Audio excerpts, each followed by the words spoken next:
আমি ধোপা সম্প্রদায়ের এক অতি সাধারণ ঘরের মেয়ে ছিলাম। আমার পেশা ছিল ধোপাখানায় জামাকাপড় ধোয়া এবং ইস্ত্রি করা। তখন আমার বয়স ছিল 18। আমাদের সামাজিক অবস্থান নিচু হলেও ঈশ্বর আমাকে অপরূপ সৌন্দর্য দিয়েছিলেন। আমার চুলগুলো ছিল বেশ লম্বা আর ঘন, কিন্তু আমি ছিলাম নিরক্ষর, নিজের নামটুকুও সই করতে পারতাম না। ছোটবেলা থেকে লেখাপড়ার দিকে আমার কোনো আগ্রহই জন্মায়নি। যেহেতু আমরা তথাকথিত নিচু জাতের মানুষ ছিলাম, তাই দুবেলা খাবারের জোগাড় করার জন্য বাবা মা শৈশব থেকেই আমাকে কাজে নামিয়ে দিয়েছিল। আমার বাবা মাও ধোপাখানায় কাজ করতেন এবং তাদের সঙ্গে আমি আর আমার আরও 2 বোনও হাত লাগাতাম।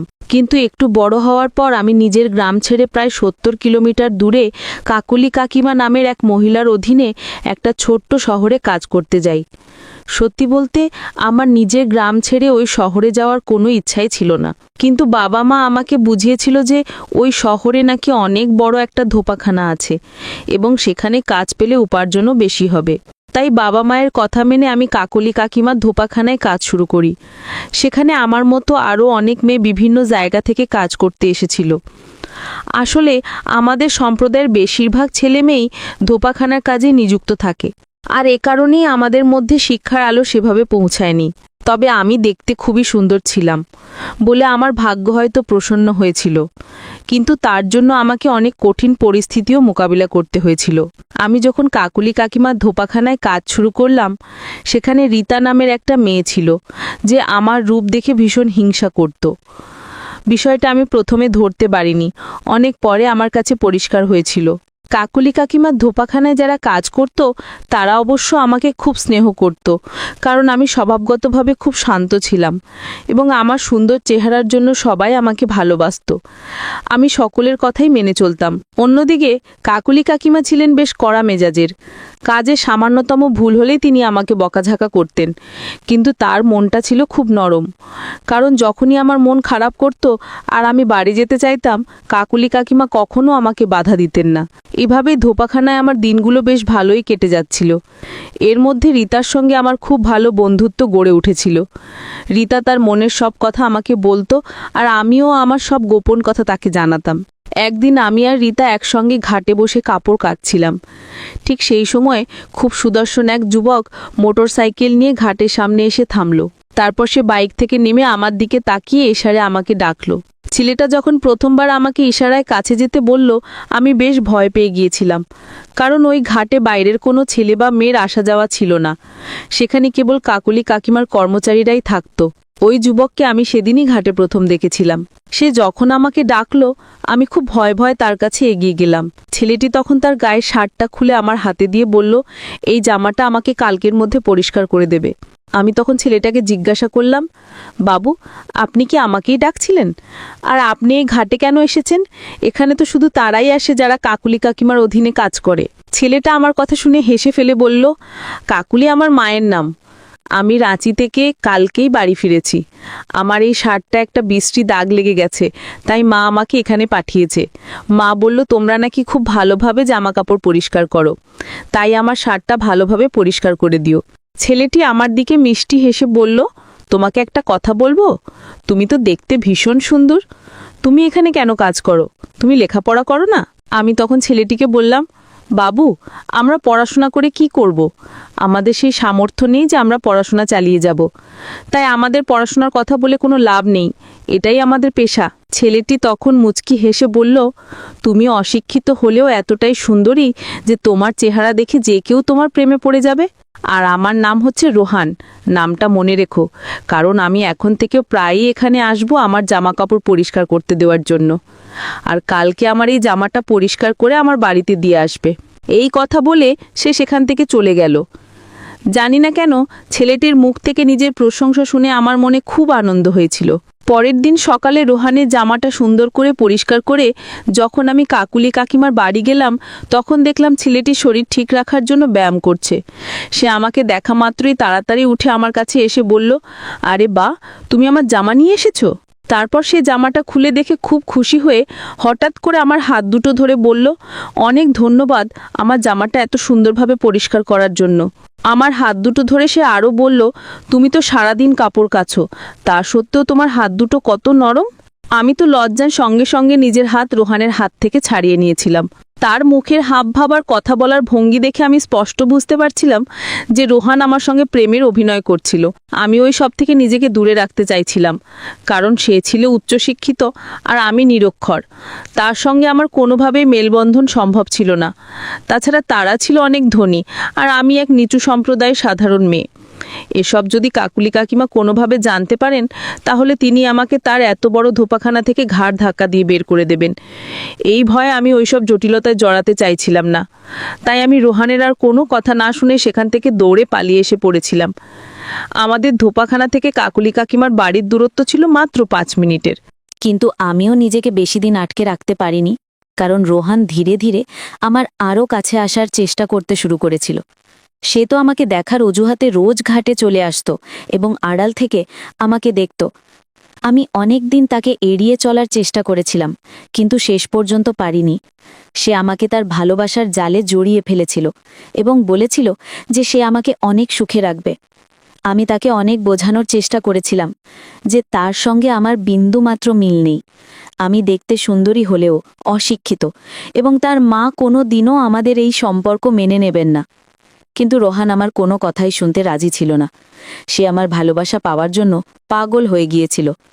আমিও যখন তার প্রেমে পড়ে গেলাম, তখন সে একদিন আমাকে সিনেমা দেখতে নিয়ে গেল। এই কথাটা কিন্তু কেউ জানত না। এমনকি আমি তখনও রীতাকেও এই বিষয়ে কিছু বলিনি যে আমি কাকুলি কাকিমার ছেলের সঙ্গে প্রেম করি। তখন আমরা দুজন লুকিয়ে লুকিয়ে দেখা করতাম।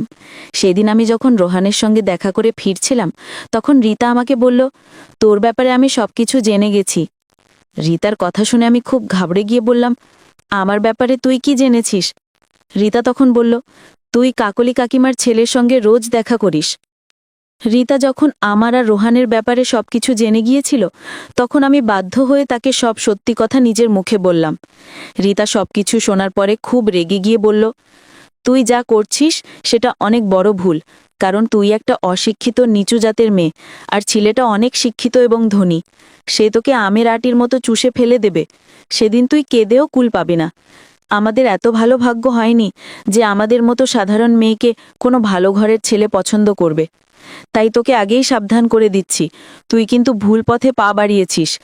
তোর বাবা মা তোকে এখানে টাকা রোজগার করার জন্য পাঠিয়েছে, আর তুই এখানে এসে বড় বড় স্বপ্ন দেখতে শুরু করেছিস।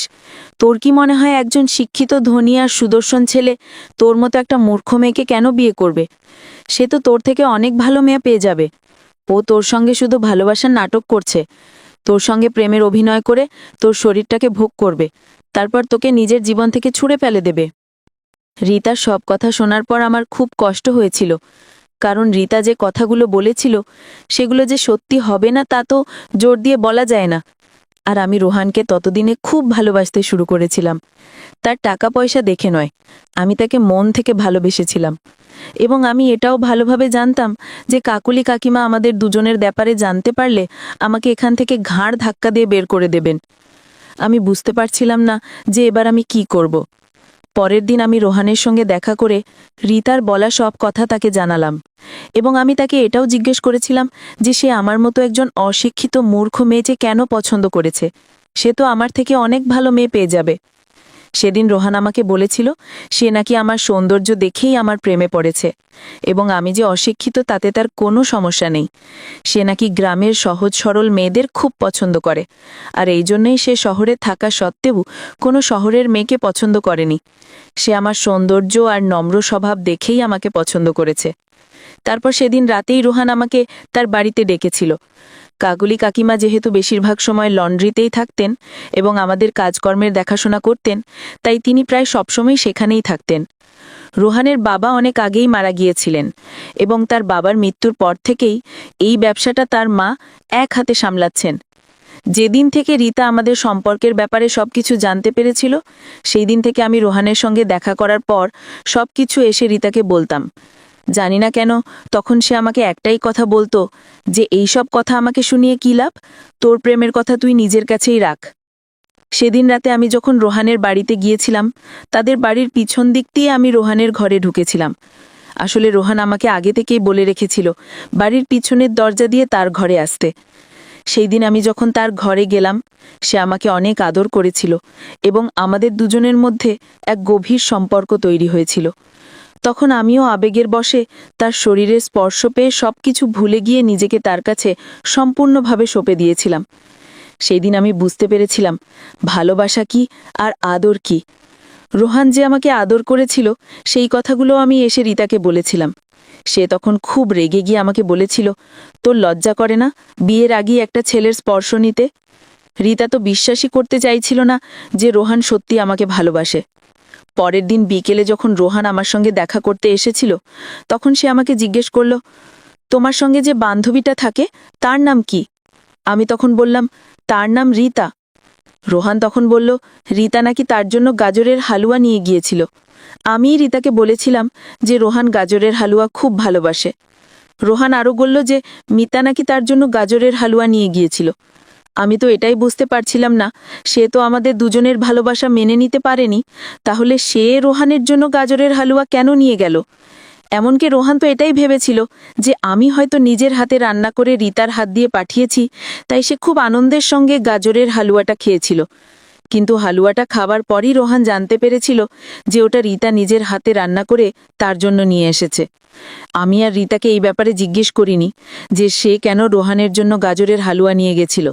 তার পরের দিন সকালে আমি যখন একজন গ্রাহকের জামাকাপড় কেচে মেলে দেওয়ার জন্য যাচ্ছিলাম, ঠিক সেই সময় রিতা এসে বলল, রোহান নাকি আমার জন্য ঘাটের কাছে অপেক্ষা করছে। সে নাকি আমাকে খুব জরুরিভাবে ডেকেছে। রোহান আমাকে ডেকেছে? এই কথাটা শুনে আমি পরিষ্কার করা কাপড়গুলো সেখানেই রেখে তাড়াতাড়ি রোহানের সঙ্গে দেখা করতে ছুটলাম। কিন্তু ঘাটের কাছে গিয়ে দেখি রোহান সেখানে নেই। তাই আমি সোজা তার বাড়িতেই দেখা করতে চলে গেলাম। ওই সময় কাকলি কাকিমার লন্ড্রিতেই ছিলেন, তাই তিনি জানতেও পারতেন না যে আমি রোহানের সঙ্গে তার ঘরে দেখা করতে যেতাম। রোহানের সঙ্গে দেখা করে আমি যখন ফিরে এসে জামাকাপড়গুলো মেরে দিতে গেলাম, তখন সেগুলোর অবস্থা দেখে আমার মাথায় যেন আকাশ ভেঙে পড়ল। কারণ ওই জামাকাপড়গুলোতে কেউ এত বেশি পরিমাণে নীল দিয়েছিল যে সবগুলো নষ্ট হয়ে গিয়েছিল। ওই জামাগুলোর মধ্যে একটাও সাদা রঙের ছিল না, আর নীল তো সাধারণত সাদা রঙের জামাতেই ব্যবহার করা হয়। আমি যে জামাকাপড়গুলো পরিষ্কার করে রেখেছিলাম সেগুলোর কোনোটা ছিল লাল আর কোনোটা হলুদ, এবং সেই দামি জামাগুলো সম্পূর্ণ নষ্ট হয়ে গিয়েছিল। আমি তো বুঝতে পারছিলাম না যে এবার আমি কি করব। ঠিক সেই মুহূর্তে কাকলি কাকিমা যখন দেখলেন এক বালতি জামাকাপড় নষ্ট হয়ে গেছে, তখন তিনি আমাকে অনেক কড়া কথা শোনালেন। আমার তখন মনে হচ্ছিল কেউ যেন আগে থেকেই কাকলি কাকিমাকে বলে রেখেছিল যে কাপড়গুলো নষ্ট হয়ে গেছে। কাকলি কাকিমা ভীষণ রেগে গিয়ে আমাকে বললেন, তুই যে গ্রাহকের জামাকাপড় নষ্ট করেছিস এটার টাকা কে দেবে? আমি তোর বেতন থেকে এই টাকা কেটে নেব, কারণ তুই যে জামাকাপড়গুলো নষ্ট করেছিস তাতে আমার ধোপাখানার সুনাম নষ্ট হবে, আর আমি আমার ব্যবসার নাম খারাপ হতে দিতে চাই না। তাই এই জামাকাপড়গুলো যেভাবেই হোক তোকে খুব ভালোভাবে পরিষ্কার করতে হবে, নইলে আমি তোকে ছাড়ব না। আর এই ভুল যদি তুই দ্বিতীয়বার করিস তাহলে তোকে আমি এখান থেকে ঘাড় ধাক্কা দিয়ে বের করে দেব। কাকলি কাকিমার কথা শুনে ভয়ে আমি কান্নায় ভেঙে পড়লাম এবং কাকিমার পা ধরে বললাম যে আমি এই জামাকাপড়গুলো খারাপ করিনি, জানি না কে এই কাজ করেছে। কাকলি কাকিমা তখন বললেন, এই কাপড়গুলো কাচার দায়িত্ব তোর ছিল, তাহলে তুই ছাড়া আর কে এই কাজ করবে? কাকলি কাকিমা আমার কোনো কথাই বিশ্বাস করতে চাইলেন না। তিনি আমাকে হুমকি দিয়ে সেখান থেকে চলে গেলেন। কাকলি কাকিমা চলে যাবার পর আমার মনে পড়ল, আমি যখন কাপড়গুলো মেলে দিতে যাচ্ছিলাম ঠিক সেই সময় রিতা আমাকে বলেছিল যে রোহান আমাকে ঘাটে নেকেছে। তাহলে কি রিতা জেনে শুনেই ওই কাপড়গুলো নষ্ট করেছিল, যাতে কাকলি কাকিমা আমাকে বকা দেন এবং আমাকে এই ধোপাখানা থেকে বের করে দেন? আমার তো রিতার উপরেই সন্দেহটা দৃঢ় হচ্ছিল। সবকিছু বুঝতে পেরে আমি যখন রিতার কাছে গিয়ে জিজ্ঞেস করলাম যে সে কেন আমার সঙ্গে এমনটা করেছে, কেন সে আমার পরিষ্কার করা কাপড়ে নীল দিয়েছে এবং কাপড়গুলো নষ্ট করেছে, তখন রিতা খুব রেগে গিয়ে আমাকে বলল, আমি কেন তোর গ্রাহকের কাপড় নষ্ট করতে যাব? আর তোর কাছে কোনো প্রমাণ আছে যে এই কাজটা আমিই করেছি? রিতা যখন কোনোভাবেই স্বীকার করল না যে এই কাজটা সে করেছে, তখন আমি আর কথা না বাড়িয়ে সেখান থেকে চলে এসেছিলাম। এর ঠিক 2 দিন পর আমি যখন সন্ধ্যায় একজন গ্রাহকের জামাকাপড় ইস্ত্রি করছিলাম তখন হঠাৎ করে বিদ্যুৎ জ্বলে গেল। আমি যখন লণ্ঠন আনার জন্য পাশের ঘরে গেলাম তার কিছুক্ষণ পরে ঘরে ফিরে এসে দেখি আমি যে জামাটা ইস্ত্রি করছিলাম সেই জামার উপরে কেউ ইচ্ছেকৃতভাবে গরম ইস্ত্রিটা রেখে জামাটাকে পুড়িয়ে দিয়েছে। কিন্তু ওই ঘরে তো আমি আর রীতা থাকতাম, বাকি মেয়েরা তো পাশের ঘরে থাকতো। তার মানে এই কাজটাও কি রীতাই করেছে? জামাটা এমনভাবে পুড়ে গিয়েছিল যে সেটা ফেলে দেওয়া ছাড়া আর কোনো উপায় ছিল না। গ্রাহকের জামাটা পুড়ে যাওয়ায় আমি ভীষণ ভয় পেয়ে গিয়েছিলাম, কারণ কাকলি কাকিমা তো এটাই ভাববেন যে আমি বারবার জেনে শুনে ভুল করছি। ওই সময় ভয়ে আমি কাঁদতে শুরু করে দিয়েছিলাম। তখন কিন্তু রীতা ঘরের মধ্যে ছিল না। তাহলে এত জঘন্য কাজটা কে করেছিল? আমার সন্দেহটা আবারও রীতার উপরেই গিয়ে পড়ল। ঠিক সেই মুহূর্তে কাকলি কাকিমা হঠাৎ করে ঘরের ভেতর চলে এলেন। কাকলি কাকিমাকে দেখে ভয়ে আমি ওই পুড়ে যাওয়া শ্যাটটা আমার পেছনে লুকিয়ে ফেললাম। কাকলি কাকিমা এসে যখন জিজ্ঞেস করলেন ওই গ্রাহকের জামাকাপড়গুলো ইস্ত্রি করা হয়েছে কিনা, তখন আমি ভেবেছিলাম কাকিমাকে কোনো অজুহাত দিয়ে বলবো যে এখনো ইস্ত্রি করা হয়নি। কিন্তু আমি যখন হাতটা পেছনে রেখেছিলাম তখন কাকিমা বললেন, তুই আমাকে দেখে কি লুকাচ্ছিস? এই বলে কাকিমা আমার হাত থেকে জামাটা কেড়ে নিলেন। জামাটা যে পুড়ে গেছে এটা দেখে তিনি নিজের কপালে হাত দিয়ে জোরে চিৎকার করে বললেন, সর্বনাশ! এ কি করেছিস তুই? কাকুলি কাকিমা ভীষণ রেগে গিয়ে বললেন, তুই আমার গ্রাহকের জামাটা পুড়িয়ে দিয়েছিস, তোকে তো আমি আর ছাড়ব না, তোকে আমি পুলিশের হাতে তুলে দেব। কাকলি কাকিমার মুখ থেকে পুলিশের কথা শুনে আমি খুব ভয়ে তার হাতে পায়ে ধরে বললাম যে আমি কিছু করিনি এবং আমি কিছুই জানি না যে বিদ্যুৎ চলে যাবার পর এই ঘরে কে এসেছিল এবং কে এই জামাটাকে পুড়িয়েছে। তখন কাকিমা খুব রেগে বললেন, আমি তোর কোনো কথাই শুনতে চাই না, তুই কালকের মধ্যেই নিজের জিনিসপত্র নিয়ে এখান থেকে চলে যাবি। আমি তোর মুখ দেখতে চাই না, কারণ তোর জন্য আমার ব্যবসায় অনেক ক্ষতি হয়ে গেছে। তাই তুই কাল সকালে আমার ঘুম থেকে ওঠার আগেই এখান থেকে বেরিয়ে যাবি, নইলে আমি বাধ্য হব তোকে পুলিশের হাতে দিতে। কাকুলি কাকিমা এই কথা বলে সেখান থেকে বেরিয়ে গেলেন। সেদিন আমি সারা রাত ধরে কেঁদেছিলাম। রাত 12টার সময় আমি রোহানের সঙ্গে দেখা করার জন্য তাদের বাড়ির পেছনের দরজা দিয়ে তার ঘরে গেলাম। সেই সময় রোহান ঘুমোচ্ছিল। আমি তার পাশে গিয়ে তাকে জড়িয়ে ধরে কাঁদতে শুরু করলাম। আমাকে কাঁদতে দেখে সে আমাকে ঝরিয়ে ধরে বলল, আরে শিউলি, তুমি এভাবে কাঁদছো কেন? আসলে আমার নাম শিউলি। আমি তখন তাকে জড়িয়ে ধরে বললাম, তোমার মা আমাকে কালকেই এখান থেকে চলে যেতে বলেছেন। তখন রোহান বলল, কেন? আমার মা তোমাকে এখান থেকে চলে যেতে বলেছে কেন? আমি তখন বললাম, আমি যে অপরাধ করিনি সেই দোষ আমার ঘাড়ে এসে পড়েছে। রাতে যখন আমি একটা গ্রাহকের জামা ইস্ত্রি করছিলাম তখন বিদ্যুৎ চলে যাওয়ায় আমি পাশের ঘরে লণ্ঠন আনতে গিয়েছিলাম। কিছুক্ষণ পর ঘরে ফিরে এসে দেখি গ্রাহকের জামাটা কেউ পুড়িয়ে দিয়েছে। আমার খুব ভালোভাবে মনে আছে যে বিদ্যুৎ চলে যাওয়ার পর আমি গরম ইস্ত্রিটা জামার পাশে রেখেছিলাম, কিন্তু কেউ দুষ্টুমি করে ইস্ত্রিটা জামার উপরে রেখে দিয়েছে এবং আমি এসে দেখি জামাটা পুড়ে গেছে। এই বলে আমি যখন খুব কাঁদছিলাম তখন রোহান অনেক ভালোবেসে আমার চোখের জল মুছে দিয়ে বলল, তুমি এখান থেকে কোথাও যাবে না, তুমি এখানেই থাকবে। আমি কালকে আমার মাকে সব কিছু বলে দেব এবং দেখবে মা আমাদের সম্পর্কটা অবশ্যই মেনে নেবে, কারণ মা আমাকে অনেক ভালোবাসে। রোহানের কথা শুনে আমি তাকে বললাম, তুমি আমাকে সত্যিই বিয়ে করবে তো? রোহান তখন বলল, কোনো সন্দেহ আছে নাকি? তোমাকে যখন ভালোবেসেছি তখন তোমাকেই বিয়ে করব। জানি না কেন সব কিছু জানার পরেও যে কাকলি কাকিমা আমাকে তার বাড়ির বউ করবেন না, তা সত্ত্বেও রোহানের উপর আমার অনেক বিশ্বাস ছিল যে সে যেভাবেই হোক তার মাকে মানিয়ে নেবে। সেদিন রাতে রোহানের সঙ্গে কথা বলার পর আমি চুপচাপ আমার ঘরে ফিরে এসেছিলাম। ওই সময় রীতা জেগেছিল। সে তখন আমার দিকে বিদ্রূপের হাসি হেসে হাততালি দিয়ে বলল, কালকে তো তোকে এখান থেকে চলে যেতে হবে, তাহলে কালকের পর থেকে তুই রোহানের সঙ্গে কিভাবে দেখা করবি? আমি তোকে বলেছিলাম না, তুই নিজের যোগ্যতার বাইরে গিয়ে অনেক বড় স্বপ্ন দেখে ফেলেছিস। এবার দেখলি তো তোর সঙ্গে কত খারাপ হলো। তুই যদি নিজের কাজের ওপর মন দিতিস তাহলে আজ এই দিনটা দেখতে হতো না। তোকে কাল এখান থেকে চলে যেতে হবে। যদি আমার কথা শুনতিস তাহলে আজ তোর সঙ্গে এত খারাপ হতো না। কি জানি কেন রীতার কথা শুনে আমার মনে একটা খটকা লাগলো। তখন আমি তাকে বললাম, তাহলে কি তুই এই সব কিছু করেছিস আমাকে এখান থেকে বের করার জন্য? রীতা তখন ভীষণ রেগে গিয়ে বলল, আমি তো তোর ভালো চাই, আমি কেন তোর ক্ষতি করতে যাব? তোর সঙ্গে বেশি কথা বলে কোনো লাভ নেই, আমি এখন ঘুমোবো। আর এমনিতেও তোর সঙ্গে আর কথা বলে কি হবে? তোকে তো কাল এখান থেকে চলেই যেতে হবে। কি জানি কেন রীতার কথা শুনে আমার মনে হচ্ছিল যে সে যেন মনে মনে খুব খুশি হয়েছে আমার এখান থেকে চলে যাওয়ার কথা শুনে। পরের দিন সকালে আমি যখন নিজের কাপড় চোপড় গোছাচ্ছিলাম, তখন কাকুলি কাকিমা আমাকে তার বাড়িতে ডেকে পাঠালেন। আমি তো এটা ভেবেই ভয় পাচ্ছিলাম যে নিশ্চয়ই রোহান তার মাকে এতক্ষণে সব কিছু বলে দিয়েছে এবং তার মা এবার আমাকে হয়তো মেরেই ফেলবেন। তবু আমি ভয়ে ভয়ে তাদের বাড়ি গেলাম, কারণ তাদের বাড়ি না গিয়ে আমার আর কোনো উপায় ছিল না।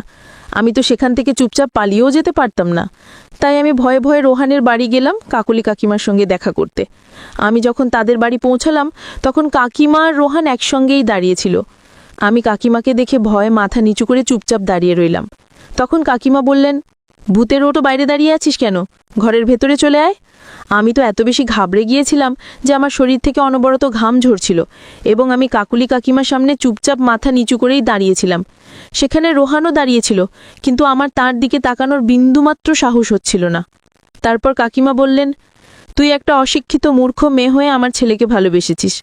ঠিক আছে, তুই অশিক্ষিত আর মূর্খ হলেও আমি তোকে আমার বাড়ির বউ করব, কারণ আমার ছেলে তোকেই পছন্দ করেছে। তাই আমার কাছে আর কোনো উপায় নেই, আর কিছু করারও নেই। তাই আমি তোকে নিজের বাড়ির বউ করতে রাজি আছি। কাকিমার কথা শুনে আমি তো নিজের কানকেই বিশ্বাস করতে পারছিলাম না যে তিনি আমাকে তার বাড়ির বউ হিসাবে গ্রহণ করতে রাজি হয়েছেন। আমি তখন খুব খুশি হয়ে তার পা ধরে আশীর্বাদ নিলাম। উনি আমাকে আশীর্বাদ করে বললেন, তুই মূর্খ হলেও দেখতে ভীষণ সুন্দরী, আর এই কারণেই আমি রাজি হয়েছি, কারণ একটা গুণ না থাকলেও আর একটা গুণ তো আছে। এই বলে উনি নিজের হাতের একটা সোনার আংটি খুলে আমাকে দিতে চাইলেন। কিন্তু আমি যখন আংটিটা নিতে রাজি হচ্ছিলাম না, তখন উনি ধমক দিয়ে বললেন, আমার কথা না শুনলে কিন্তু গালে চড় মারব, তাই চুপচাপ এই আংটিটা নিয়ে নে, এটা আমার আশীর্বাদ। রোহান তখন চোখের ইশারায় আমাকে আংটিটা নিতে বলল। রোহানের ইশারা বুঝতে পেরে আমি কাকুলি কাকিমার দেওয়া আংটিটা নিলাম। সেদিন আমি ভীষণ খুশি ছিলাম, কারণ আমি তো স্বপ্নেও ভাবতে পারিনি যে আমি রোহানকে এত সহজে পেয়ে যাব। নিজের হাতে সোনার আংটিটা আমাকে দেওয়ার পর তিনি বললেন, খুব তাড়াতাড়ি রোহানকে নিয়ে তোদের বাড়ি যাব তোর আর রোহানের বিয়ের ব্যাপারে কথা বলতে। বিয়ের কথা শুনতেই আমি লজ্জায় সেখান থেকে বেরিয়ে চলে এসেছিলাম। লজ্জায় আমার গাল দুটো টকটকে লাল হয়ে গেছিল। আমি যখন ঘরে ফিরে এলাম, তখন রীতা আমার হাসি মুখ দেখে বলল, তুই এখনো এখান থেকে যাসনি? আর তুই এভাবে মুচকি মুচকি হাসছিস কেন? কাকিমা তোকে কি বলেছিল মনে নেই?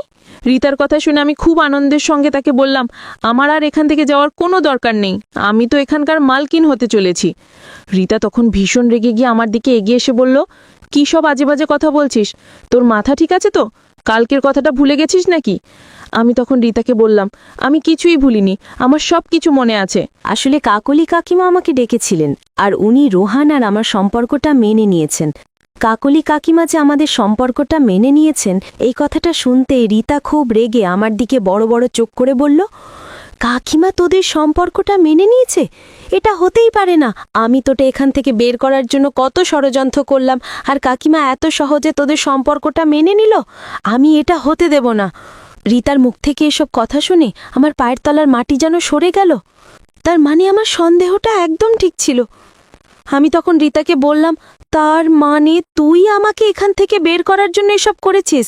প্রথমে জামা কাপড় নষ্ট করা এবং পরে গ্রাহকের জামা পুড়িয়ে দেওয়া, এইসব তোরই ষড়যন্ত্র ছিল? রীতা তখন রেগে দাঁত কিরমির করে আমার মুখের কাছে আঙুল তুলে বলল, হ্যাঁ, এইসব আমি করেছিলাম, যাতে তোকে এখান থেকে ঘাড় ধাক্কা দিয়ে বের করে দেওয়া হয়, কারণ তুই আমার দু চোখের বিষ হয়ে দাঁড়িয়েছিস, আর তোকে আমি এখান থেকে বের করবই। আমি তখন রীতাকে বললাম, আমি তো তোকে অনেক কাছের মানুষ মনে করতাম, আমি তো তোকে খুব ভালোবাসতাম, তোকে নিজের বোন ভেবে আমার মনের সব কথা তোর সঙ্গে বলতাম, আর তুই কেন আমার সঙ্গে এমনটা করলি? তুই কেন আমার ক্ষতি করতে চাস? আমি তো তোর কোনো ক্ষতি করিনি, তাহলে তুই কেন আমার ক্ষতি করতে চাস? রীতা তখন রাগে চিৎকার করে বলল, তুই যদি মূর্খ অশিক্ষিত হয়ে রোহানের মতো ছেলেকে পেতে পারিস, তাহলে আমি কেন রোহানকে পাবো না? রোহান শুধুমাত্র আমার, আর রোহানের সঙ্গে বিয়ে আমি করব, আর তোকে আমি আমার রাস্তা থেকে সরিয়েই ছাড়ব। আমি এটা দেখতে পারবো না যে তোর চোখের সামনে তোর সঙ্গে রোহানের বিয়ে হবে। আমার খুব হিংসা হয় যখন তুই রোহানের সঙ্গে দেখা করতে যাস। রীতার মুখ থেকে এই জঘন্য কথাগুলো শুনে আমি তাকে বললাম, ছি, তুই এত নিচু মনের মেয়ে? তার মানে তুই আমার ভালোবাসাটা সহ্যই করতে পারিস না? ছি, আমি কোনোদিন ভাবতেও পারিনি যে তোর মনের ভেতর এত নোংরানি ভরা আছে। আমার কথা শেষ হতে না হতে রীতা হঠাৎ করে আমার চুলের মুঠি ধরে আমাকে মারতে শুরু করলো। ও বলল, আজ আমি তোকে নিজের হাতেই শেষ করে দেব, কারণ রোহানকে তো শুধুমাত্র আমিই বিয়ে করব, রোহান শুধুমাত্র আমার। এই বলে সে যখন আমাকে মারতে শুরু করলো, এমনকি সে আমার মুখে হাত ঢুকিয়ে গাল দুটো ছিঁড়ে ফেলার চেষ্টা করছিল। আমি যখন যন্ত্রণায় চিৎকার চেঁচামেচি ও হাত পা ছুটতে শুরু করলাম, তখন পাশের ঘর থেকে কাকিমা ও বাকি মেয়েরা আওয়াজ পেয়ে তাড়াতাড়ি ঘরের ভেতরে ছুটে এলো। আসলে রীতা খুব হিংস্রভাবে আমাকে মারতে শুরু করেছিল। তার শরীর স্বাস্থ্য যেহেতু আমার থেকে অনেকটাই ভালো ছিল, তাই আমি নিজেকে তার হাত থেকে ছাড়াতে পারছিলাম না। সেই যখন আমার গলা চেপে ধরেছিল, তখন আমি হাতের কাছে যা পাচ্ছিলাম তাই ছুঁড়ে মারতে শুরু করেছিলাম এবং চেষ্টা করছিলাম নিজেকে তার হাত থেকে ছাড়িয়ে সেখান থেকে পালিয়ে যেতে, কিন্তু আমি পারিনি। ঘরের ভেতরে যখন অনেক বেশি ধস্তাধস্তি শুরু হয়েছিল, তখন পাশের ঘর থেকে কাকিমাও বাকি মেয়েরা ছুটে এসেছিল। ঘরে এসে তারা যখন দেখলো রীতা আমাকে খুব বাজেভাবে মারছে, তখন তারা সবাই মিলে রীতাকে চেতে ধরলো এবং কাকলি কাকিমাকে ফোন করে আমাদের ঘরে ডাকলো। তারপর কাকলি কাকিমা এসে যখন দেখলেন আমার অবস্থা খুবই খারাপ করে দিয়েছে রীতা, তখন তিনি ভয় পেয়ে পুলিশকে ফোন করতে বাধ্য হলেন। রীতার মাথায় যেহেতু আমাকে মারার ভূত চেপেছিল, তাই তাকে পুলিশের হাতে তুলে দেওয়া ছাড়া আর কোনো উপায় ছিল না। সেদিন তো আমার এমন অবস্থা হয়েছিল যে আমি মনে মনে ভেবেই নিয়েছিলাম হয়তো আজকেই আমার শেষ দিন, হয়তো রীতার হাতেই আমার মৃত্যু হবে। কিন্তু ঈশ্বর আমাকে বাঁচিয়েছিলেন। ওই ঘটনাটা ঘটার 15 দিনের মধ্যেই কাকলি কাকিমা আমাদের বাড়িতে গিয়ে আমার বাবা মাকে রোহান আর আমার বিয়ের প্রস্তাব দিলেন। আমার বাবা মা তো ভীষণ খুশি হয়েছিলেন। বিয়ের পরে আমি এখন শ্বশুর বাড়িতেই আছি। এখন আমি কাকলি কাকিমাকে মা বলে ডাকি। শ্বশুর বাড়িতে আমি অনেক সুখে আছি। আসলে রীতা যখন জানতে পেরেছিল যে আমার সঙ্গে রোহানির সম্পর্ক রয়েছে, তখন থেকেই তার মনে আমার প্রতি হিংসা জন্মেছিল। সে এটা মেনে নিতেই পারছিল না যে আমার মতো একজন অশিক্ষিত মেয়েকে রোহানের মতো একজন সুদর্শন ও শিক্ষিত ছেলে পছন্দ করেছে। তাই সে ভেবেছিল আমাকে ধোপাখানা থেকে বের করে দিয়ে সে নিজে রোহানকে তার প্রেমের জালে ফাঁসাবে। কিন্তু রোহান তো আমাকেই মন থেকে ভালোবাসতো, সে আমাকেই পছন্দ করত। এমনকি রীতা নাকি অনেকবার লুকিয়ে রোহানের সঙ্গে কথা বলারও চেষ্টা করেছিল, কিন্তু রোহান তার দিকে ফিরেও তাকাতো না, কারণ রোহান তো আমাকে ভালোবাসতো। আর রীতা এটা বুঝতেই চায়নি যে ভালোবাসা কখনো জোর করে পাওয়া যায় না, এটা তো মন থেকে হয়, এটা মনের অনুভূতি। তাই জোর করে ভালোবাসা কখনো কারো কাছ থেকে কেড়ে নেওয়া যায় না। এই ভুলটা কখনোই কাউকে করা উচিত নয়। রীতা নাকি এখন জেল থেকে ছাড়া পেয়ে এখান থেকে অন্য কোনো শহরে চলে গেছে, কারণ তার কাছে আর কোনো উপায় ছিল না। এখন আমি রোহানের সঙ্গে অনেক সুখে আছি। রোহান আমাকে অনেক ভালোবাসে, এমনকি রোহানের মাও আমাকে খুব স্নেহ করেন এবং আমিও তাদের অনেক যত্ন নিই। আমার বাবা মা মাঝে মধ্যে আমার সঙ্গে দেখা করার জন্য আমার শ্বশুর বাড়িতে আসেন।